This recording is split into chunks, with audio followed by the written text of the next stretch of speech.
Alors, accrochez-vous, on enregistre sous, fichier enregistré sous. Vous allez renommer le fichier, on va l'appeler plat. Ça veut dire sans calque. Après le motif.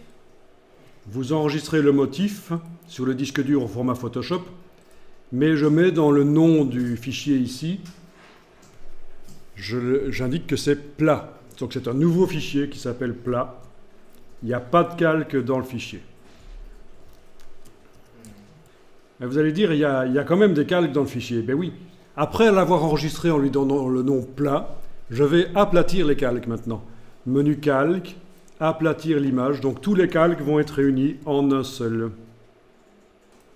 Et c'est quoi la différence entre... Voilà, donc pour répondre à ta question, l'option fusionner les calques permet de fusionner certains calques qu'on a activés par clic, majuscule clic ou clic commande clic dans la liste des calques et garder les autres séparés. Mais là, aplatir l'image, c'est vraiment tout qui est réuni en un seul.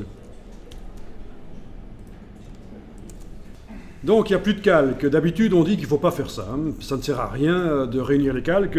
On les garde séparés, ça permet de repositionner les choses. Sauf que ici, on va jouer avec un filtre. Alors il va falloir comprendre, c'est un filtre qui va faire en sorte que les bords de l'image arrivent au milieu.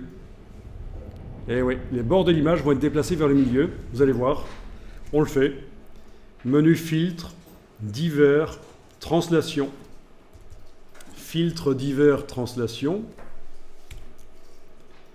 Vous cochez la case aperçue. Vous avez l'option reboucler qui est cochée, c'est très bien. Vous bougez les deux curseurs. Et là, ce sont les bords de l'image qui arrivent au milieu. Et ce qui m'intéresse, c'est d'avoir cette espèce de croix. Donc ça fait une boucle.